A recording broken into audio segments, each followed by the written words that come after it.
भारतीय मीडिया ने आलमी सतह पर बयानिया की जंग में नाकामी का एतराफ़ कर लिया। भारतीय सहाफ़ी पालकी शर्मा ने एतराफ़ किया है कि पहलगाम वाक़े पर आलमी नशरियाती इदारों ने भारतीय बयानिया की बजाय पाकिस्तानी मौक़िफ़ को तरजीह दी है। BBC समेत दुनिया भर के जराइद और नशरियाती इदारे पाकिस्तानी मौक़िफ़ की तायीद करते नजर आए। पाकिस्तान आलमी राय आमा हमवार करने में कामयाब हो रहा है और ये सूरत हाल भारत के लिए तशवीशनाक है।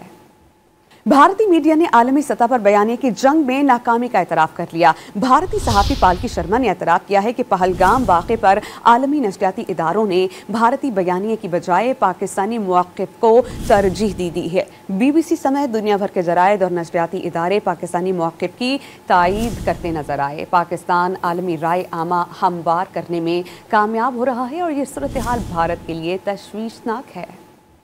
भारतीय मीडिया ने आलमी सतह पर बयानिया की जंग में नाकामी का एतराफ़ कर लिया। भारतीय सहाफ़ी पालकी शर्मा ने एतराफ़ किया है कि पहलगाम वाक़े पर आलमी नशरियाती इदारों ने भारतीय बयानिया की बजाय पाकिस्तानी मौक़िफ़ को तरजीह दी है। BBC समेत दुनिया भर के जराइद और नशरियाती इदारे पाकिस्तानी मौक़िफ़ की तायीद करते नजर आए। पाकिस्तान आलमी राय आमा हमवार करने में कामयाब हो रहा है और ये सूरत हाल भारत के लिए तशवीशनाक है।